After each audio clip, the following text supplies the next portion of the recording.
पहचान नहीं पाते कि कौन व्यक्ति अपना है और कौन पराया। आप पहचान नहीं पाते कि किस व्यक्ति से कितनी बात करनी है और कितनी नहीं। आप पहचान नहीं पाते कौन व्यक्ति आपकी बातों को संभाल के रखेगा और कौन नहीं। आप सामने वाले व्यक्ति का पूरा चरित्र पहचान पाओगे। वो खुद ऐसा है, इसलिए उसको इस बात का डर है, इसलिए वो अपने सेम विचारों को अपनी पत्नी, अपनी अर्धांगिनी के ऊपर थोपता है। दूसरा, कई बार आपने देखा होगा अर्धांगिनी आपके ऊपर शक करती है, आपको घबराने की आवश्यकता नहीं है। तो विचारों से आप सामने वाले का पूरा चरित्र पढ़ सकते हैं अगर गौर देंगे तो एक सुनने की शक्ति से आप सामने वाले का पूरा चरित्र पढ़ सकते हैं। आपको इसमें किसी शक्ति की आवश्यकता नहीं, किसी सिद्धि की आवश्यकता नहीं कि किस मित्र से कितनी बातें करनी है और कहां तक करनी है, कौन आपकी बातों को रिजर्व रख सकता है और कौन आपकी बातों को हर जगह फैला सकता है। और आप बहुत आश्चर्यचकित हो जाएंगे जब आप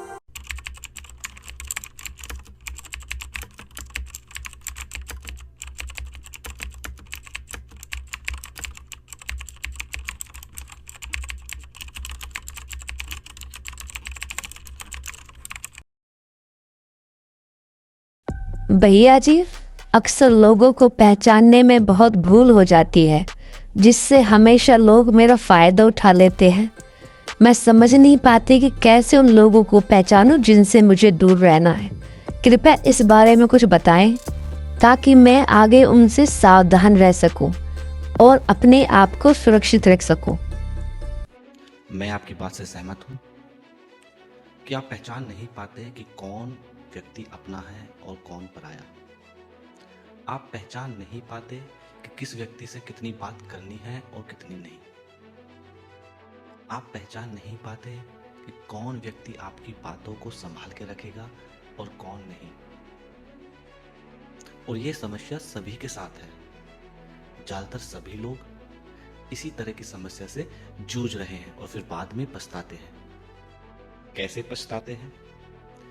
ये सोचकर पछताते हैं, मैंने उनसे ये बातें क्यों कही।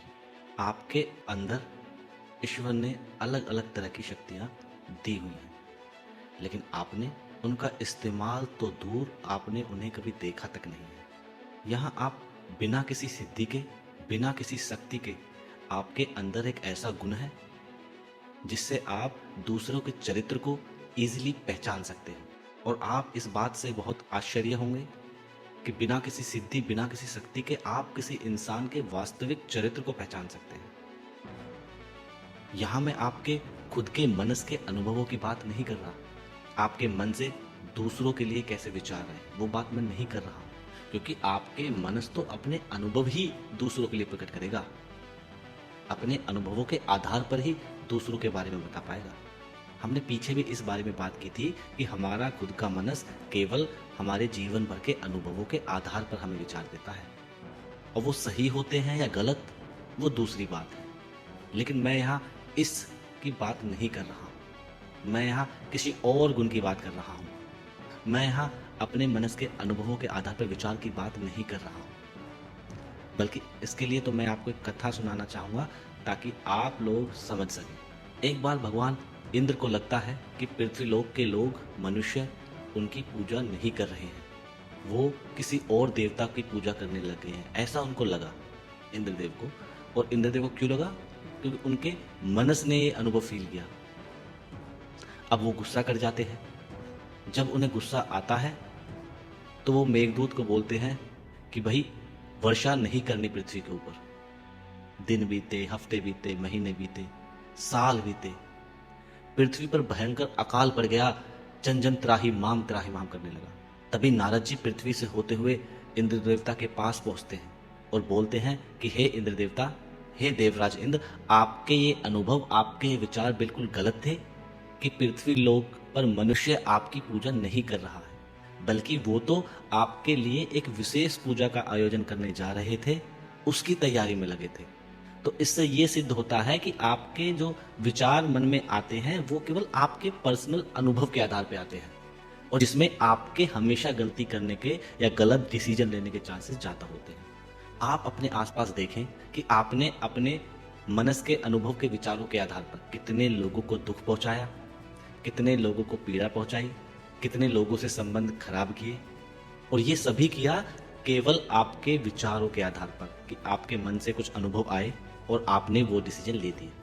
आपको बहुत शर्म फील होगी ये देखकर कि खुद के विचारों के आधार पर आपने संबंध तोड़ लिए। इवन भगवान को भी देखकर एक बार तो गिल्ट फील होता होगा कि कहीं मुझसे गलती तो नहीं हो गई कि मैंने ये सब एक ही परिवार में स्थापित किए। हो सकता है ये एक परिवार में स्थापित नहीं करने थे, क्योंकि मनुष्य तो यही जता रहा है। 5 लोग एक परिवार में हैं तो पांचों के पांचों बात नहीं कर रहे हैं, पांचों के पांचों अलग रह रहे हैं। तो ईश्वर को तो ये शंका होगी ही, कहीं ईश्वर से ही गलती ना हो गई हो।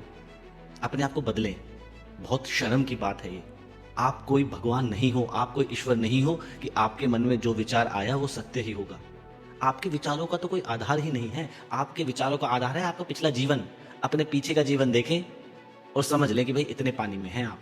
लेकिन मैं यहाँ इस शक्ति की बात नहीं कर रहा था, मैं किसी दूसरी शक्ति की बात कर रहा था, और वो शक्ति है सुनने की शक्ति। हमारे ऋषि महात्माओं ने, बड़े बड़े ज्ञानियों ने ये बात हमेशा बोली है कि आपको सुनने की आदत होनी चाहिए, आपके अंदर सुनने की शक्ति होनी चाहिए। अब इसके 2-3 आयाम हैं। पहला आयाम तो सुनने की शक्ति जब होती है तो आदमी के अंदर, मनुष्य के अंदर धैर्य उत्पन्न होता है, धीरज उत्पन्न होता है। लेकिन दूसरा इसका सबसे बड़ा आयाम, अगर आपके अंदर सुनने की शक्ति होगी, आप सामने वाले व्यक्ति का पूरा चरित्र पहचान पाओगे। कैसे, मैं आपको उदाहरण से समझाता हूँ। मान लो मैं और मेरा दोस्त है और हम किसी तीसरे व्यक्ति के बारे में बात कर रहे हैं। अब मुझे करना ये है कि मुझे शांति से अपने दोस्त के विचार सुनने हैं उस तीसरे व्यक्ति के लिए। बहरहाल उस तीसरे व्यक्ति ने कोई ऐसी बड़ी गलती ना की हो जो बहुत बड़ी गलती है और चारों तरफ फैली हुई है। अब मेरे दोस्त के विचार मुझे सुनने हैं कि वो उसके लिए क्या बोल रहा है। तो जिस तरह की बातें, जिस तरह के विचार मेरा दोस्त उस तीसरे व्यक्ति के लिए बोल रहा है, असल में मेरे दोस्त का व्यक्तित्व ही ऐसा है। वो उसके खुद के विचार हैं, वो उसका खुद का रूप है जो वो किसी तीसरे व्यक्ति के बारे में बता रहा है। आज वो आपसे अच्छी बातें कर रहा है क्योंकि वो आपके सामने बैठा है, लेकिन जैसे ही कल को आप इधर उधर हुए, वो आपके लिए भी सेम बातें करेगा क्योंकि उसका व्यक्तित्व ही ऐसा है, उसके विचार ही ऐसे हैं। आपने देखा होगा कुछ लोग इतने ज्यादा आंकलन करते हैं कि कोई व्यक्ति सामने से निकला तो वो उसका पूरा ब्यौरा बता देते हैं कि ये वहां क्यों देख रहा था, ये इधर से किस लिए गया था, ये ऐसे क्यों चल रहा था, ये ऐसे क्यों नहीं चल रहा था, ये अब आगे क्या करेगा। असल में ये सारी जो विचार हैं, ये सारी जो बातें हैं, ये खुद उसी व्यक्ति से संबंध रखती हैं जो बता रहा है आपको। वो खुद ऐसा है, इसलिए उसके अंदर से ये विचार निकले क्योंकि उसके विचारों को, उसके मनस को कुछ सेम अनुभव फील हुए। जैसा वो फील करता है ऐसा ही किसी सामने वाले ने भी किया है। इतना चालाक वो स्वयं है, तभी दूसरे को इतनी गहराई से जांच पाया। और कुछ लोग क्या होते हैं कि कोई निकल गया, उसको यही नहीं अंदाजा होता कि ये यहाँ से कैसे गया था। वो इतने सरल, वो एक्चुअल में इतने ही सरल लोग होते हैं, उनका दिमाग, उनका मनस वहां तक पहुंच ही नहीं पाता। तो जो ऑब्जर्वेटिव लोग होते हैं उनसे थोड़ा सावधान रहने की आवश्यकता है क्योंकि वो खुद इतने चालाक किस्म के लोग होते हैं। एक और उदाहरण हम पति और पत्नी का ले लेते हैं। हो सकता है इसके बाद संबंधों में मधुरता आ जाए। मान लो एक पति है, वो अपनी अर्धांगिनी पर शक कर रहा है, बशर्ते उस अर्धांगिनी ने ऐसा कुछ किया ना हो या उस व्यक्ति ने ऐसा कुछ देखा ना हो अपनी अर्धांगिनी के बारे में। अब आज तक कुछ ऐसा देखा नहीं, फिर भी वो पुरुष अपनी अर्धांगिनी पर शक कर रहा है, तो समझ लेना आपके हस्बैंड का, आपके पति का या उस पुरुष का खुद का चरित्र ऐसा है, वो खुद ऐसा है, इसलिए उसको इस बात का डर है क्योंकि वो खुद बहक जाएगा बहुत इजीली। उसे मौका मिला नहीं, वो एकदम पलट जाएगा, वो एकदम भाग जाएगा छोड़ो। इसलिए वो अपने सेम विचारों को अपनी पत्नी, अपनी अर्धांगिनी के ऊपर थोपता है। दूसरा, कई बार आपने देखा होगा अर्धांगिनी आपके ऊपर शक करती है, अपने पतियों के ऊपर शक करती है, बशर्ते अर्धांगिनी ने भी पतियों को कुछ ऐसे करते हुए नहीं देखा हो। उस केस में भी सेम वो चरित्र अर्धांगिनी का है, ना कि पुरुष का। उसको अपने चरित्र से ये अनुभव मिल रहे हैं कि खतरा बन सकता है क्योंकि वो खुद इस तरीके से है कि वो फिसल सकती है, इसलिए वो अपने सेम विचारों को अपने पुरुष के ऊपर थोपती है। कई बार आपने देखा होगा कि अर्धांगिनियां कहती हैं कि तुम अपने भाई को पैसे देते हो, तुम अपने परिवार में पैसे देते हो, तुम इधर उधर पैसे देते हो। आपको घबराने की आवश्यकता नहीं है। इसके बाद आप ये समझ पाएंगे कि असलियत में वो आपकी अर्धांगिनी का चरित्र है। वो खुद इधर उधर पैसे देती है, वो खुद अपने भाई को पैसे देती है, वो खुद अपने परिवार में पैसे देती है। इसी कारण से वो अपने खुद के विचार आपके ऊपर थोपती है क्योंकि जो व्यक्ति जैसा होता है उसके अंदर से उसी तरह के विचार निकलते हैं। तो विचारों से आप सामने वाले का पूरा चरित्र पढ़ सकते हैं अगर गौर देंगे तो। कई लोग कहते किससे बात कर रहे थे, कौन था फोन पे। आपको हंसना है, उसकी तरफ देखना है। क्योंकि आपको ये समझ में आ गया है कि जो बोल रहा है वो खुद ऐसा है। अब सामने वाला कितना ही चरित्रवान बन के अपने आप को छुपा ले, लेकिन आपको समझ में आ चुका है कि सामने वाला खुद ऐसा है, इसलिए उसके अंदर से विचार निकले। बशर्ते आप कहीं गलत नहीं है, बशर्ते उसने आपको कुछ ऐसे करते पकड़ा नहीं है। तो एक सुनने की शक्ति से आप सामने वाले का पूरा चरित्र पढ़ सकते हैं।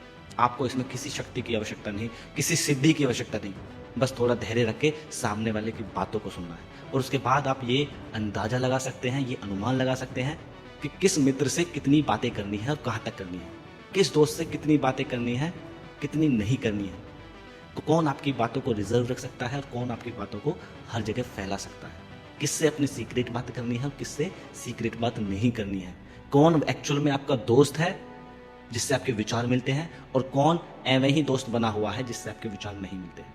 आप अपने आसपास जाएं, अपने दोस्तों में, अपने परिवार में इन चीज़ों को आंकलन करके देखें और आपको ये अनुभव बहुत रोचक लगेंगे। कोई दोस्त किसी तीसरे मनुष्य के बारे में कुछ बोल रहा है तो जो जो उसने बोला है उसको 2 मिनट के लिए सभी बातों को अपने दोस्त के ऊपर रख के देखें।